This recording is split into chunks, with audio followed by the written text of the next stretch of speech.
आज से हम शुरू करने जा रहे हैं दिल्ली सल्तनत के बारे में। तो दिल्ली सल्तनत किस प्रकार से स्थापित हुई वो सब कुछ हम पढ़ेंगे बैकग्राउंड, और उसी के साथ आगे चलकर हम आज के इस वीडियो में कुतुबुद्दीन ऐबक और आराम शाह, इसके पहले जो दो शासक हैं, उनके बारे में पढ़ेंगे। तो दिल्ली सल्तनत कैसे फॉर्म में आई थी आपको पता ही है। जब मुस्लिम आक्रमणकारी भारत पर आक्रमण करने आए थे तो भारत के बहुत बड़े हिस्से पर उन्होंने अपना अधिकार जमा लिया था।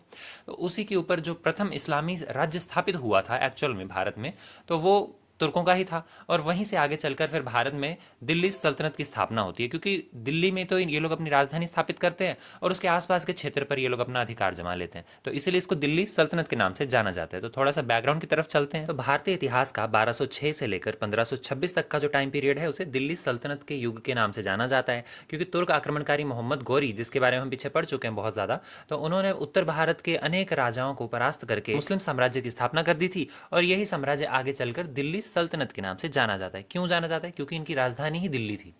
1206 से 1526 तक दिल्ली पर लगभग 5 प्रमुख जो राजवंश थे उन्होंने राज किया था। और दिल्ली सल्तनत पर शासन करने वाला सबसे पहला राजवंश जो था वो था दास वंश, जिसे गुलाम वंश या फिर ममलूक के नाम से भी जाना जाता है। दास इसलिए क्योंकि ये दास ही थे, अपने आकाओं के दास थे। तो उन्हीं की आगे औलादें जो थी वो औलादों को इतना साम्राज्य नहीं देने में इच्छुक थे जितना कि वो अपने दासों को साम्राज्य देते थे, इसलिए दास वंश के नाम से जाने जाते थे वो। दास वंश को गुलाम वंश के नाम से भी जाना जाता है, जैसे मैंने आपको पहले बताया, और दास वंश को ही ममलूक वंश के नाम से भी जाना जाता है। तो अगर आपको पूछ लिया जाए कि क्यों जाना जाता है ममलूक या फिर दास के नाम से, तो क्योंकि इनके जितने भी शासक रहे वो सारे के सारे दास हुआ करते थे और या फिर दासों की संतानें रह चुके थे। तो आज हम दास वंश के कुतुबुद्दीन ऐबक के बारे में जानेंगे और उसके बाद खिलजी, तुगलक, सैयद और लोदी वंश की तरफ भी चलेंगे। तो यह है बैकग्राउंड जो मैं अभी आपको समझा के हटाऊं कि 1206 से लेकर 1526 तक का टाइम पीरियड दिल्ली सल्तनत के नाम से जाना जाता है, क्योंकि दिल्ली इनकी राजधानी थी। और पहला यहाँ पे शासन करने वाला कौन सा वंश था? दास वंश या फिर गुलाम वंश। तो इनका सबसे पहला शासक था कुतुबुद्दीन ऐबक। कुतुबुद्दीन ऐबक भारत में दिल्ली सल्तनत का संस्थापक था। याद रखिए, मैंने संस्थापक कहा है, वास्तविक संस्थापक नहीं कहा है, वो आगे चलकर आएगा। कुतुबुद्दीन ऐबक दिल्ली सल्तनत का संस्थापक था। ये तुर्किस्तान का रहने वाला था और निशापुर जो एक जगह है ईरान में, वहाँ के एक काजी क्या करते हैं, फखरुद्दीन, वो इसे गुलाम के तौर पर खरीद लेते हैं। वो बहुत ज़्यादा दयालु थे और उन्होंने अपने बेटों की तरह ही कुतुबुद्दीन ऐबक का भी ख्याल रखा था, इसे शिक्षा दीक्षा दी थी। और कुतुबुद्दीन ऐबक इतना ज़्यादा निपुण था हर चीज़ में कि इसने घुड़सवारी बहुत अच्छे से सीख ली, बहुत जल्दी सीख ली थी, तीरंदाजी भी बहुत बढ़िया तरीके से सीख ली थी। लेकिन इसकी किस्मत खराब थी, क्योंकि काजी की हो गई मृत्यु। और काजी के जो बाकी बेटे थे, कुतुबुद्दीन ऐबक के मतलब सौतेले भाई ही समझ लीजिए, तो उन्होंने इसे बेच दिया, व्यापारियों के हाथ में बेच दिया। और वहीं से आगे चलकर ये मोहम्मद गोरी के हाथ में लगता है। मोहम्मद गोरी इसे खरीद लेता है और शीघ्र ही फिर कुतुबुद्दीन ऐबक जो है वो अपनी योग्यता, वीरता, ईमानदारी वगैरह सब कुछ दिखाता हुआ मोहम्मद गोरी के दिल जीत लेता है, उसका उसके दिल में बस जाता है। और इससे ही प्रसन्न होकर मोहम्मद गोरी जो है कुतुबुद्दीन ऐबक को एक सैनिक बना लेता है। हालांकि ये पहले दास था, लेकिन दास से फिर इसको एक सैनिक बना दिया जाता है, अपनी सेना में भर्ती कर लेता है वो, कि ये तो बहुत ज़्यादा निपुण है।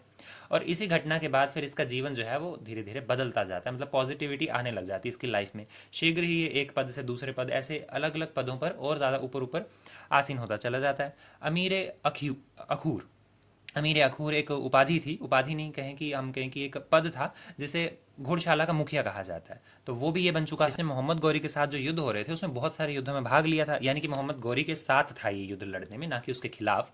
तो बहुत सारे युद्धों में उसका सहयोग दिया था। और तराइन के युद्ध में तो इसने अपनी वीरता का इतना अच्छा प्रमाण दिया था कि उसे भारत के भूभाग का स्वामी भी बना दिया था, नियुक्त कर दिया था। ये समय समय पर अपने मालिक को अपनी वीरता का प्रमाण देता रहता था। तो कुतुबुद्दीन ऐबक की जो बहुमूल्य सेवाएं थी उसको ध्यान में रखते हुए मोहम्मद गौरी ने क्या किया, 1192 में ही भारत में विजित जो प्रदेश किए गए थे उसके ऊपर प्रतिनिधित्व नियुक्त कर दिया इसको अपना, कि मेरी तरफ से तुम राज करोगे यहाँ पर। ये इस पद पर 1206 तक रहता है। और इसी दौरान ये हांसी, दिल्ली, अजमेर, मेरठ, बुलंदशहर, कोइल, जिसको अलीगढ़ के नाम से जाना जाता है, रणथंभौर, गुजरात, कालिंजर जैसे एक बहुत ही महत्वपूर्ण क्षेत्र जो है वो गौरी के भारतीय साम्राज्य में मिला देता है, मतलब विस्तार कर देता है और ज़्यादा उसके भारतीय साम्राज्य का, गौरी के। तो मोहम्मद गौरी की मृत्यु जब हो जाती है, फिर उसके बाद कुतुबुद्दीन ऐबक 24 जून 1206 में लाहौर में अपनी ताजपोशी करता है। और इसी समय वो मलिक और सिपाह सलार की उपाधि भी धारण करता है। ये लगभग अगले 4 सालों तक शासन करता है और 1210 में लाहौर में पोलो खेलते हुए घोड़े से गिरकर इसकी मृत्यु हो जाती है। लेकिन इसके अलावा एक और भी कहानी है जो मैं आपको एंड में बताऊंगा, जो राजस्थान की जो लोक कथाएं हैं उसमें बताई जाती है इसकी मृत्यु से रिलेटेड। अब बढ़ते हैं कुतुबुद्दीन ऐबक की कठिनाइयों की तरफ, यानी कि जब ये शासक बना तो इसे किन किन कठिनाइयों का सामना करना पड़ा। 5 ही है, ज़्यादा नहीं है। लेकिन बहुत ज़्यादा गंभीर थी ये पाँच की पाँच भी। जैसे कि पहली है कुतुबुद्दीन ऐबक का एक दास होना, क्योंकि इस्लाम धर्म में तो ये कहा गया है ना कि कोई भी दास जो है वो शासक नहीं बन सकता है। तो सबसे बड़ी कठिनाई ही यही थी कि ये सारे तो इस्लामी ही थे, और तुगलक सरदार एक दास के अधीन कार्य करने में बिल्कुल भी इच्छुक नहीं थे। वो नहीं चाहते थे कि एक दास हमारे ऊपर राज करे, इसलिए उन्होंने इसका कड़ा विरोध किया था। दूसरी कठिनाई थी कि भारत में अनेक तुर्क सरदार थे, और ये सारे के सारे क्या हो गए, स्वार्थी बन गए। इन सभी का स्वार्थी बनना एक बहुत बड़ी कठिनाई थी ऐबक के लिए शासन करने में, क्योंकि भारत में अनेक सारे तुर्क सरदार थे। ये सारे के सारे भारत के धन दौलत संपत्ति शान शौकत इन सब के काफ़ी ज़्यादा लालची थे। और थे तो ये लोग सरदार ही, तो धन संपत्ति तो पहले इनके पास बहुत है, लेकिन उसमें फिर से वृद्धि करना चाहते थे। और अनेक तुर्क सरदार जो है भारत में अपना अधिकार जमाना चाहते थे। पहले तो एक शासक के अधीन थे ना। उस शासक ने क्या किया था, इन लोगों को बोला था कि तुम अलग अलग इलाकों पे राज करो, कुतुबुद्दीन ऐबक तुम इतने पे करोगे, बख्तियार खिलजी तुम इतने पे करोगे। तो इस तरह से बांट रखा था इलाका। तो ऐसे तुर्क सरदारों को संभालना कुतुबुद्दीन ऐबक के लिए बिल्कुल भी आसान कार्य नहीं था। तीसरी कठिनाई थी उत्तर पश्चिमी सीमा की समस्या। ऐबक जब राजगद्दी पर बैठा था तो कश्मीर और पंजाब के जो बॉर्डर एरियाज हैं वहां पर अच्छी तरह से सेना प्रबंध नहीं था, और राजपूतों को भी यही वाला नुकसान झेलना पड़ा था, क्योंकि उन्होंने भी यहाँ पर कुछ व्यवस्था नहीं की थी। और सेम चीज यहाँ पर ऐबक को भी देखने को मिल रही थी। इस सीमा से कभी भी दुश्मन किसी भी समय आक्रमण कर सकता था और पूरी तरह से भारत के अंदर एंटर कर सकता था, इसलिए उसकी व्यवस्था करना अत्यंत आवश्यक हो गया था ऐबक के लिए। चौथी समस्या थी गजनी के शासक ताजुद्दीन यलदौज जो है उसका भय। अब यलदौज की एक बेटी थी, उसका विवाह ऐबक के साथ हो रखा था, यानी कि ऐबक यलदौज का दामाद है। तो यलदौज क्या समझता था कि जहाँ पे मेरा दामाद राज कर रहा है ना, वो इलाका तो मेरे अधीन आएगा। यानी कि इंडिया वाला जितना भी एरिया है जहाँ पर ऐबक अभी शासक बना हुआ है, तो वो वाला एरिया किसके अधीन आएगा, यलदौज के अधीन आएगा। ऐसा यलदौज मानता था, क्योंकि वो मेरा दामाद है। पांचवी कठिनाई थी इसकी आंतरिक विद्रोह, क्योंकि जब ये शासक बना था तो उस समय भारत में आंतरिक विद्रोह उठ खड़े हुए थे। इसके जो तुर्क सरदार है वो भी कर रहे थे, और उसके अलावा भारतीय जो हैं वो मुस्लिम शासन के अधीन नहीं रहना चाहते थे, तो उन्होंने भी आंतरिक विद्रोह खड़ा कर दिया था। तो 1206 में जब ये शासक बना था तो इसे काफी सारे आंतरिक विद्रोहों का सामना करना पड़ा, और उनको निपटाना इसके लिए एक बहुत बड़ी चुनौती थी। तो कुतुबुद्दीन ने इनका निपटारा कैसे किया, या फिर आपसे पूछ लिया जाए कि कुतुबुद्दीन की विजयों के बारे में बताइए, तो दोनों का जवाब एक ही है, जिसमें सबसे पहला पॉइंट आ जाता है दिल्ली विजय में योगदान। तो जब हमने मोहम्मद गौरी के बारे में पढ़ा था तो हमने जाना था कि 1191 में मोहम्मद गौरी ने भारत पर आक्रमण किया था, जिसमें पृथ्वीराज चौहान के साथ हाथों हाथ लड़ाई हुई थी, जिसमें पृथ्वीराज चौहान ने मोहम्मद गौरी को बहुत ही बुरी तरह से पराजित किया था। लेकिन अगले ही वर्ष 1192 में मोहम्मद गौरी फिर से अपनी एक बहुत बड़ी विशाल सेना लेकर पृथ्वीराज चौहान के विरुद्ध फिर से एक मोर्चा खोलता है, और इस बार मोहम्मद गौरी अपने साथ कुतुबुद्दीन ऐबक को भी लाया था। सारी वॉर में कुतुबुद्दीन ऐबक जो है वो गौरी के साथ ही रहता है, और पूरे युद्ध में एक निर्णायक भूमिका निभाता है, जिसकी वजह से ये गौरी की नजरों में आ गया, और मोहम्मद गौरी ने ऐबक को अपने भारतीय प्रदेशों का सूबेदार नियुक्त कर दिया। ऐबक की दूसरी विजय अजमेर विजय थी, क्योंकि पृथ्वीराज चौहान तराइन के युद्ध में तो हार गया, तो उसका बेटा जो था वो गौरी की अधीनता स्वीकार कर लेता है। अब अधीनता स्वीकार कर ली तो उसे शासन करने के लिए अजमेर वाला प्रदेश दे दिया गया। लेकिन पृथ्वीराज चौहान का भाई हरि राय जो है वो अपने भतीजे यानी कि पृथ्वीराज के बेटे को, जिसको भी शासक बनाया अजमेर का, उसे वहां से भगा के खुद वहां का शासक बन जाता है। और ये खबर जब कुतुबुद्दीन ऐबक को पता चलती है तो बहुत बड़ी सेना लेकर हरि राय की तरफ आक्रमण करने के लिए निकलता है, और हरि राय को हराकर अजमेर पे विजय प्राप्त कर लेता है। ऐबक की तीसरी विजय थी चंदवार की विजय। तो होता क्या है कि मोहम्मद गौरी जब चंदवार के ऊपर आक्रमण करने के लिए, यानी कि राठौर राज्य जो है उसके ऊपर आक्रमण करने के लिए निकल पड़ा होता है सेना लेकर, तो दूसरी तरफ से ऐबक भी इसके साथ आ मिलता है, और इन दोनों की सेनाएं 1194 में चंदवार के युद्ध में भाग लेकर जयचंद राठौर को बुरी तरह से परास्त कर देती है। नेक्स्ट है यलदौज के विरुद्ध अभियान। अब ताजुद्दीन यलदौज के विरुद्ध अभियान कह दिया जाए या फिर कह दिया जाए कि गजनी पर अधिकार, ठीक है, ये दोनों पॉइंट्स एक ही हैं, बस थोड़ा सा अलग तरीके से इसको एक्सप्लेन कर दिया जाता है। कभी कभी लीडर का नाम ले दिया जाता है, कभी कभी जगह का नाम ले दिया जाता है। तो होता क्या है कि कुतुबुद्दीन ऐबक ने जो अपना सबसे पहला सर्वाधिक अगर देखा जाए कि खतरनाक शत्रु इसका ताजुद्दीन यलदौज है ना, इसी के विरुद्ध मुकाबला करना उसने निश्चित किया हुआ था। तो यलदौज ने मोहम्मद गौरी की मृत्यु के बाद क्या किया कि स्वतंत्र सुल्तान बन जाता है ये गजनी का, घोषणा कर दी इसने कि मैं ही स्वतंत्र सुल्तान हूँ। तो इसके बाद क्या होता है, फिर ये नसीरुद्दीन कुबाचा जो मुल्तान के ऊपर अधिकार जमा बैठा हुआ था, मतलब मुल्तान का सूबेदार बना रखा था ना गौरी ने उसे, तो उसके ऊपर भी अधिकार कर लेता है, मतलब कुबाचा को हरा के मुल्तान को भी अपने अधीन कर लेता है। कौन? यलदौज, ताजुद्दीन यलदौज, जो इस समय गजनी का स्वतंत्र शासक बना हुआ है। तो यलदौज की इस बढ़ती हुई शक्ति को देखकर ऐबक काफी ज्यादा घबरा गया, या फिर ये कहें कि उसे एक चुनौती मिल गई। तो इसी के परिणाम स्वरूप वो एक बहुत विशाल सेना लेकर यलदौज के विरुद्ध निकल पड़ता है। दोनों के बीच में युद्ध होता है जिसमें यलदौज जो है वो पराजित हो रहा होता है, तो वो क्या करता है कि गजनी की तरफ उल्टा भाग जाता है। तो कुतुबुद्दीन ऐबक भी उसका पीछा करके गजनी पहुंच जाता है, गजनी के ऊपर अधिकार कर लेता है, और ये अधिकार ज्यादा समय तक नहीं रहता है, लगभग 40 दिनों तक ही अधिकार कर पाता है और यल्दौज 41वें दिन क्या करता है, फिर से गजनी के ऊपर अपना अधिकार कर लेता है। तो इस दौरान ऐबक ने क्या किया ना, एक बहुत ही बड़ा मास्टर स्ट्रोक खेल लिया। जो गौरी का उत्तराधिकारी महमूद था उससे इसने एक मुक्ति पत्र प्राप्त कर लिया, क्योंकि था तो ये गुलाम ही ना, तो गुलाम था तो स्वतंत्र रूप से शासन करने के लिए ये कैसे भारत में अपनी सत्ता स्थापित करेगा। तो उसके लिए इसने क्या किया, महमूद से एक मुक्ति पत्र ले लिया जिसमें उसने ये लिखवा लिया था कि गुलामी से आज़ाद करता हूँ मैं कुतुबुद्दीन ऐबक को। तो इससे क्या होता है कि ऐबक जो है वो गुलामी से स्वतंत्र हो जाता है। ऐबक की 5वीं विजय थी बंगाल की बगावत को कुचलना।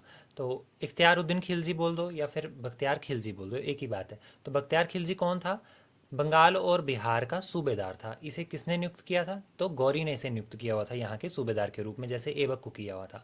तो 1206 में क्या होता है कि खलजियों का सरदार होता है एक अली मर्दाना खां, तो वो क्या करता है, इसका कत्ल कर देता है। तो इसका कत्ल करके लखनौती में अपनी स्वतंत्रता की घोषणा कर देता है। लखनौती उस समय बंगाल की राजधानी थी।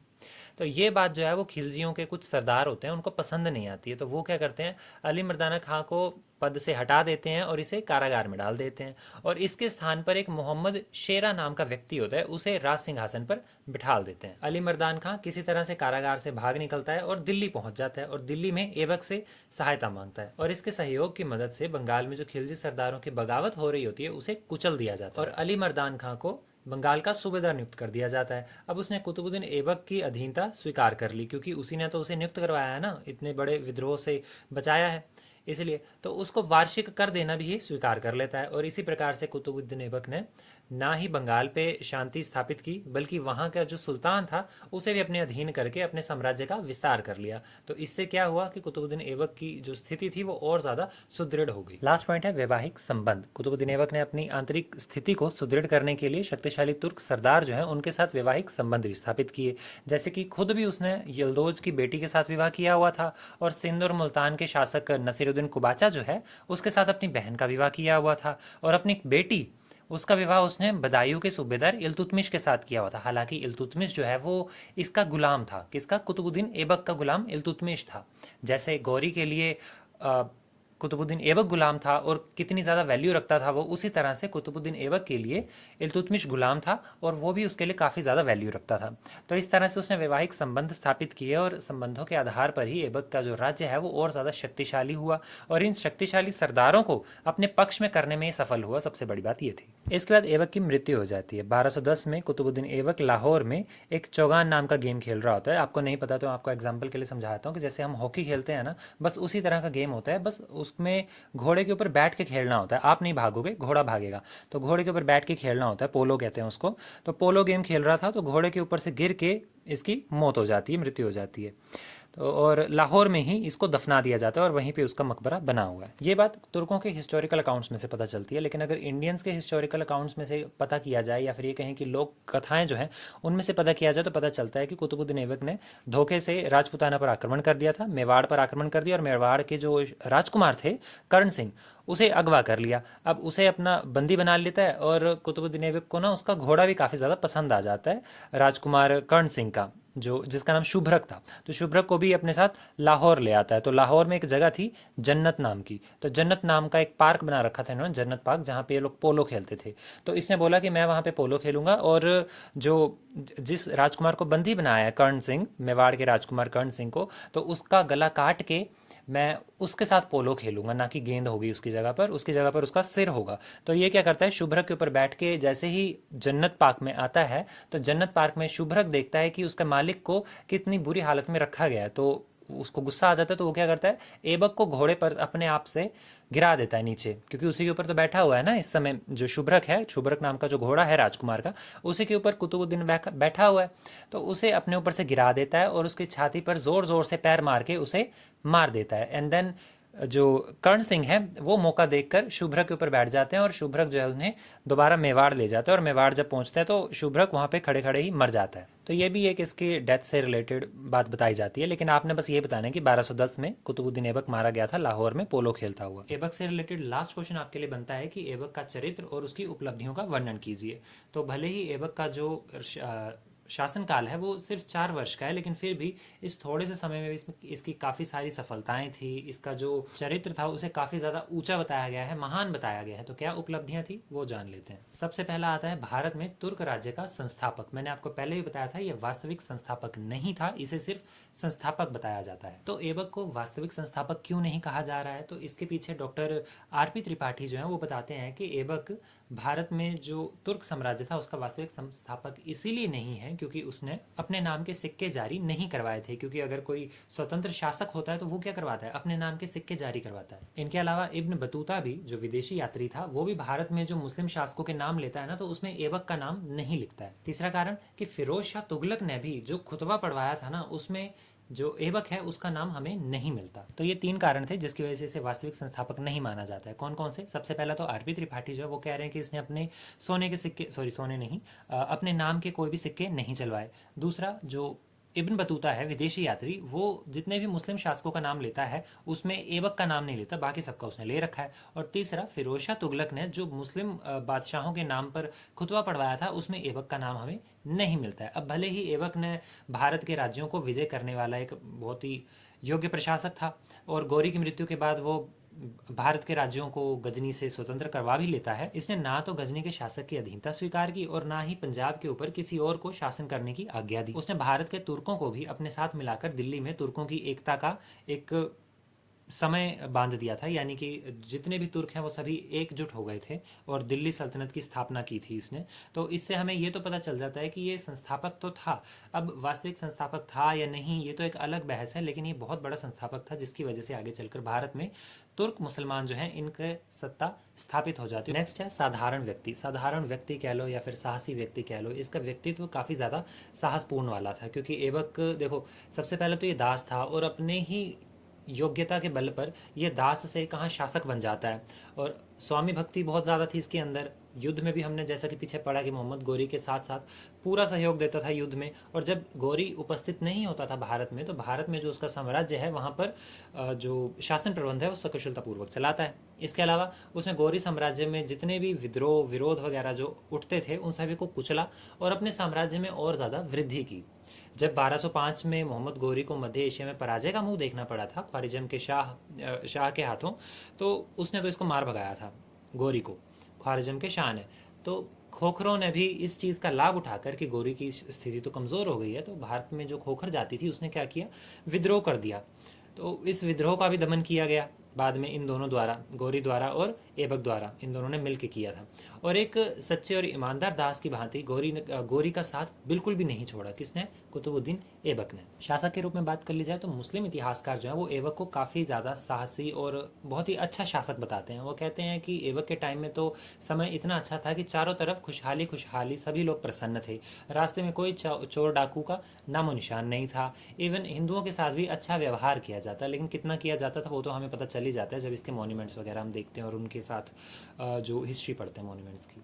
चलो कोई ना। जो हसन निज़ाम है वो भी लिखते हैं कि इसके राज्य में शेर और बकरी एक ही घाट पर पानी पी रहे थे, यानी कि कमज़ोर और जो ताकतवर है वो दोनों कभी भी लड़ते नहीं थे, ये कहना चाह रहे हैं। इसके अलावा ऐबक के चरित्र का एक दूसरा सबसे बड़ा गुण ये बताया जाता है कि वो बहुत ज़्यादा दानी व्यक्ति था। इतना ज़्यादा दानी था ये कि इसे लखदाता के नाम से भी जाना जाता था। कहीं कहीं पर लखदाता को लख बख्श के नाम से भी पुकारा गया है। नेक्स्ट पॉइंट है बहादुर सैनिक और कमांडर। तो अपनी योग्यता के आधार पर इसने गोरी को बहुत सारे युद्धों में जीत हासिल करवाई थी, जिसकी वजह से गोरी ने इसे सेनापति भी नियुक्त किया था, जैसा कि हमने तराइन और चांदवार के युद्ध में पढ़ा था। नेक्स्ट है साहित्य और कला का संरक्षक, या फिर ये कहें कि कला और साहित्य का प्रेमी।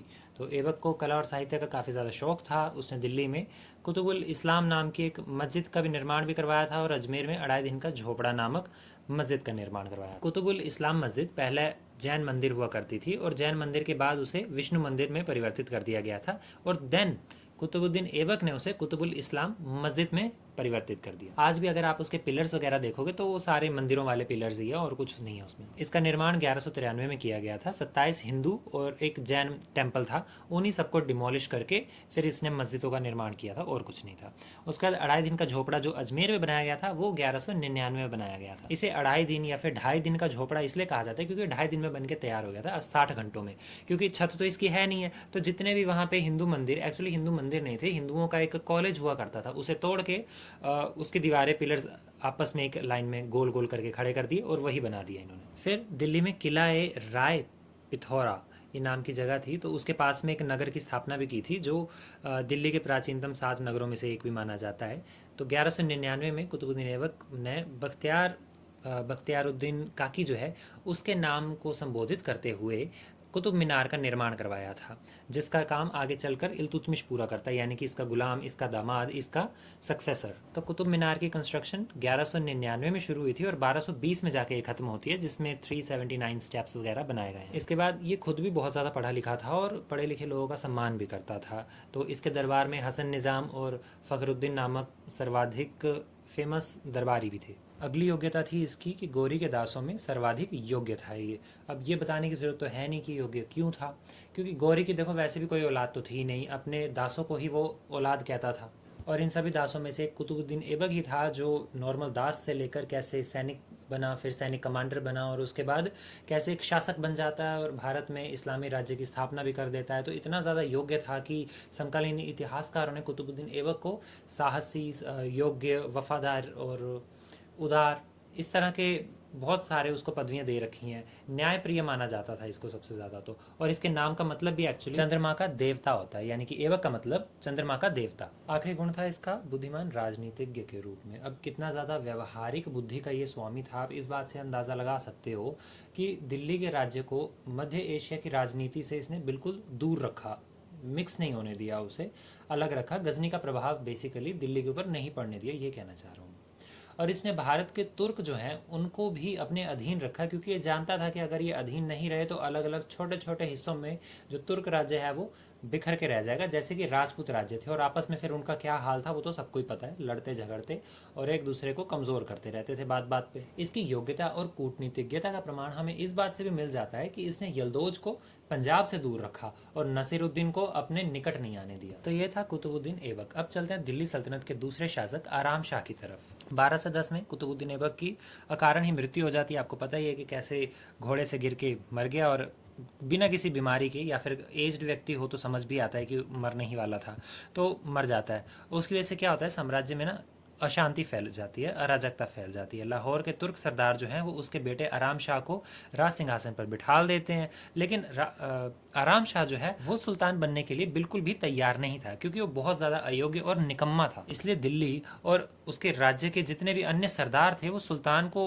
स्वीकार ही नहीं कर पा रहे थे कि हमें नहीं चाहिए ये वाला सुल्तान। और इसी स्थिति का लाभ उठाकर मुल्तान में नसीरुद्दीन कुबाचा ने और बंगाल में अली मर्दान खान ने स्वतंत्रता की घोषणा कर दी, यानी कि राज्य के विरुद्ध विद्रोह कर दिया। इस कारण राज्य में चारों तरफ अव्यवस्था फैल गई और आराम शाह जैसा सुल्तान, जिसे कुछ भी संभालना नहीं आ रहा था, अयोग्य था, मतलब योग्यता ही नहीं थी उसमें, तो इस तरह के संकट को तो वो बिल्कुल भी निपटा नहीं पाया। तो इस स्थिति का निपटारा करने के लिए इनके सरदारों ने क्या किया, दिल्ली से कुतुबुद्दीन ऐबक के दामाद इल्तुतमिश को संदेश भेजा, जो बदायूं का सूबेदार था, तो उसे सिंहासन पर बैठने का, या फिर ये कहें कि भागदौड़ संभालने के लिए प्रस्ताव भेजा। और इल्तुतमिश भी इसी बात के ताक पर बैठा हुआ था, तो उसने क्या किया, एक बहुत बड़ी सेना लेकर दिल्ली की तरफ निकल पड़ा और साथ में उसने ताजपोशी भी कर ली। अब भले ही आराम शाह निकम्मा था, लेकिन वो इतनी आसानी से अपना सिंहासन छोड़ने के लिए तैयार नहीं था, तो वो भी इल्तुतमिश का सामना करने के लिए लाहौर से दिल्ली की तरफ निकल चुका। दिल्ली के पास में ही इन दोनों के बीच में एक निर्णायक युद्ध हुआ, जिसमें आराम शाह पराजित हुआ और उसे गिरफ्तार कर लिया गया, बाद में उसका कत्ल कर दिया गया। तो इस तरह से 8 महीनों में, लगभग नवंबर 1210 से लेकर जून 1211 तक,